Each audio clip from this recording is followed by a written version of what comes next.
नमस्कार दोस्तों, स्वागत है आपका आरक्यू वर्ल्ड में। दोस्तों, आज हम लोग चर्चा करेंगे कि क्या सम्राट अशोक बौद्ध धर्मानुयायी थे या उन्होंने किसी और धर्म से अपने आप को कन्वर्ट करके बौद्ध धर्म में स्थापित किया था। क्या वाकई में सम्राट अशोक द्वारा बौद्ध धर्म का प्रचार प्रसार किया गया था?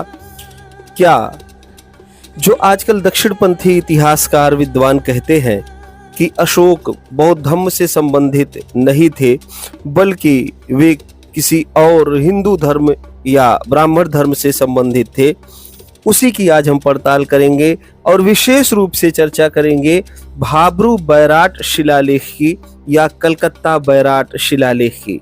भाब्रू बैराट या कलकत्ता बैराट लेख से यह स्पष्ट होता है कि सम्राट अशोक, जो कि महान चक्रवर्ती दूरदर्शी योद्धा भी थे, वो संभवतः बौद्ध धर्मानुयायी थे।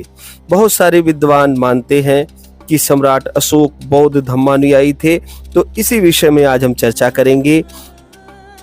इस विषय में जानने के लिए आप लोग मेरे साथ वीडियो में बने रहिए अंत तक। भाब्रू शिलालेख के विषय में यदि हम बात करें तो भाब्रू शिलालेख विशेष रूप से बैराट नामक स्थान से प्राप्त हुआ था, जो कि जयपुर राजस्थान में स्थित है।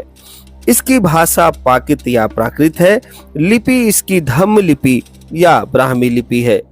सम्राट अशोक के राज्याभिषेक के 22वें से 24वें वर्ष के मध्य कभी इसको लिखवाया गया था। सम्राट अशोक बौद्ध धर्मावलंबी थे, इसके विषय में सूचना प्राप्त होती है। इस अभिलेख में 7 महत्वपूर्ण बौद्ध ग्रंथों का उल्लेख किया गया है, जिसके विषय में हम लोग चर्चा करेंगे, और भिक्षु भिक्षुणियों को दिशा निर्देश दिए गए हैं। साथ ही कैप्टन टी बर्ट ने 1837 के आसपास इस अभिलेख को ढूंढा था। इस अभिलेख के मूल पाठ को देखते हैं।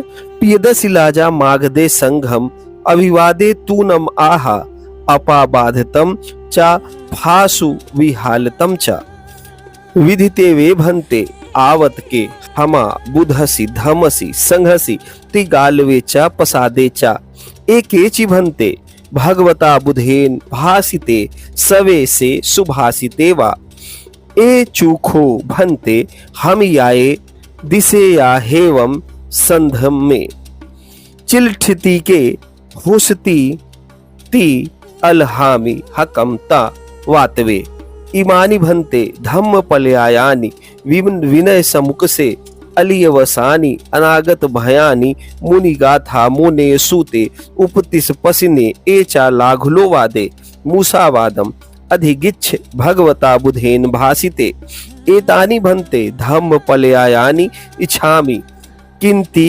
बहुके भिखु पाए चा भिखुनिये चा अभिखिनम सुनेऊ च उपधालयेऊ च हेवं मेवा उपासका च उपासिका च एतेनि भन्ते इमंग लिखापयामि अभिपेतम में जांगतु नीतु। इसका हिंदी रूपांतरण अगर किया जाए तो कुछ इस प्रकार से होगा। प्रियदर्शी राजा ने मगध के संघ को अभिवादन कहा। उसके साथ वह बाधाओं का अंत और सुख की स्थापना चाहते हैं।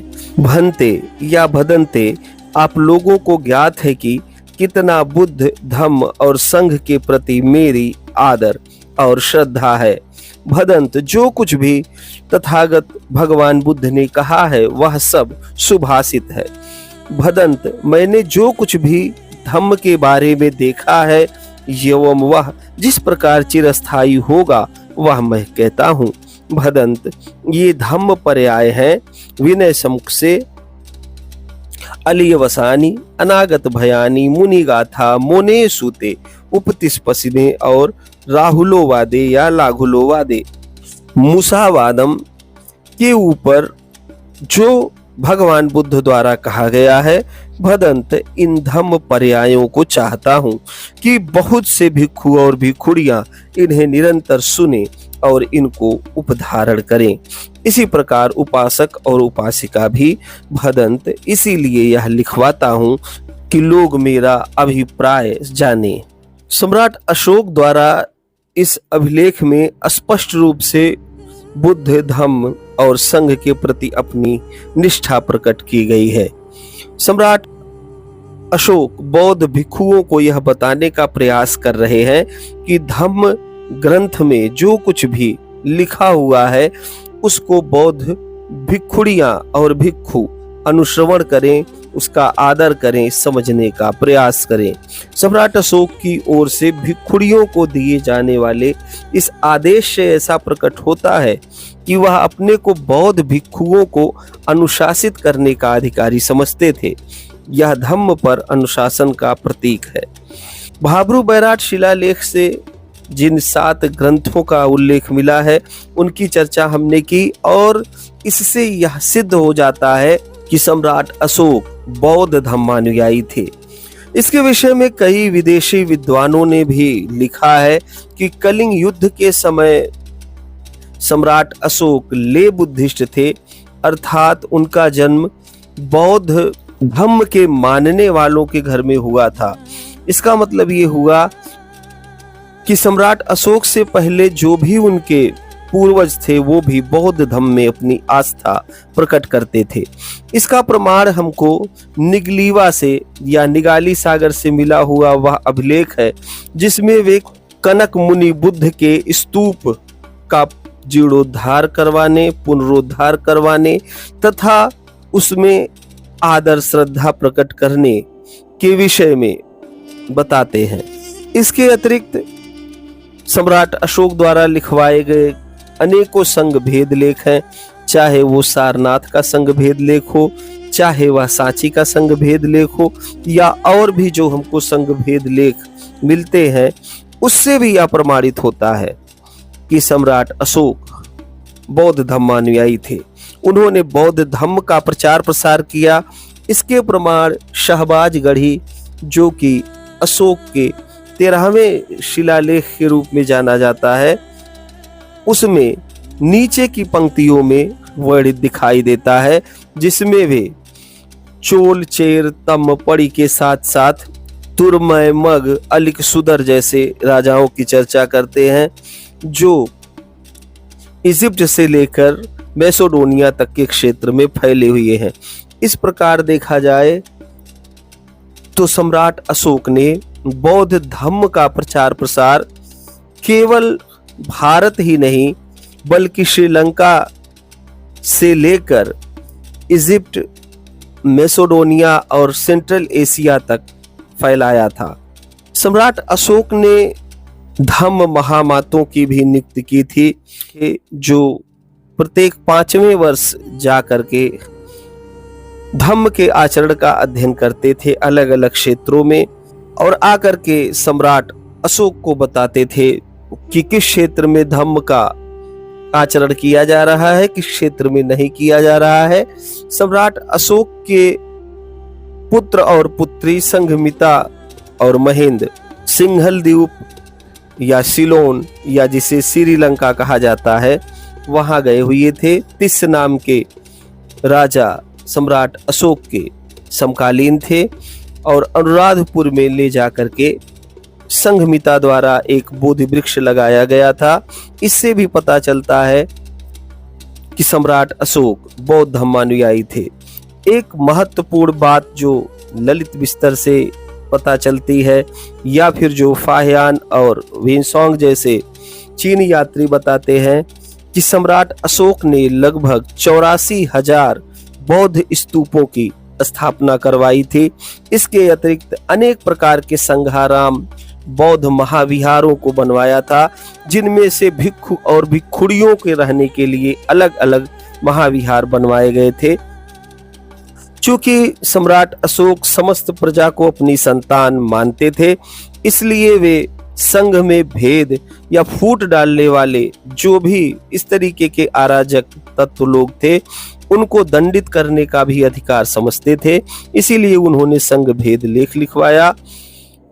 बहुत सारे बौद्ध भिक्षुओं को जो कि बमण कहलाते थे, समण कहलाते थे, बमण चा, समण चा, नहीं है, बमड़ समड़ चाहे, तो विद्वान भिक्षु जो हुआ करते थे उनको दान भी दिया था।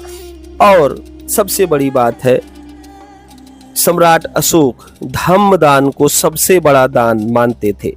तो इन समस्त विश्लेषणों से यह पता चल रहा है कि सम्राट अशोक बौद्ध धम्मानुयायी थे, इसमें कोई शक नहीं है।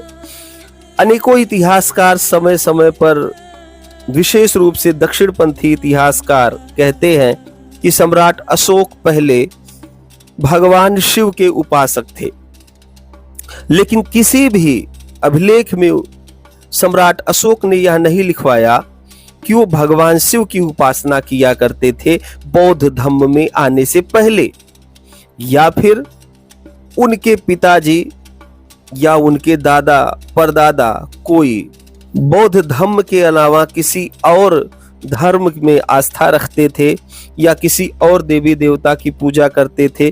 ऐसे भी कोई साक्ष्य पुरातात्विक दृष्टिकोण से नहीं प्राप्त हुए हैं। तो जब तक इस तरीके के प्रमाण नहीं मिल जाते हैं पुरातात्विक दृष्टिकोण से, तब तक हम लोग यही मानेंगे कि सम्राट अशोक ले बुद्धिस्ट थे, उनके पूर्वज भी बौद्ध धम्मानुयायी थे। इसके अतिरिक्त उन्होंने बौद्ध स्तूपों का निर्माण करवाया था, महाविहारों संघारामों का निर्माण करवाया था, बौद्ध धम्म का प्रचार प्रसार भारत ही नहीं बल्कि अनेक देशों में किया था। कलिंग युद्ध करने के पश्चात उन्होंने वहां की प्रजा को अपनी संतान के रूप में स्वीकार किया। धौली और जौगढ़ के 2 पृथक कलिंग शिलालेख इसके साक्षी हैं। इस तरीके से यह सिद्ध होता है कि सम्राट अशोक बौद्ध धम्मानुयायी थे, इसमें कोई शक नहीं है। आप लोग इस विषय में क्या सोचते हैं, मुझे कमेंट करके अवश्य बताएं। वीडियो में अंत तक बने रहने के लिए आप सभी लोगों का बहुत बहुत धन्यवाद।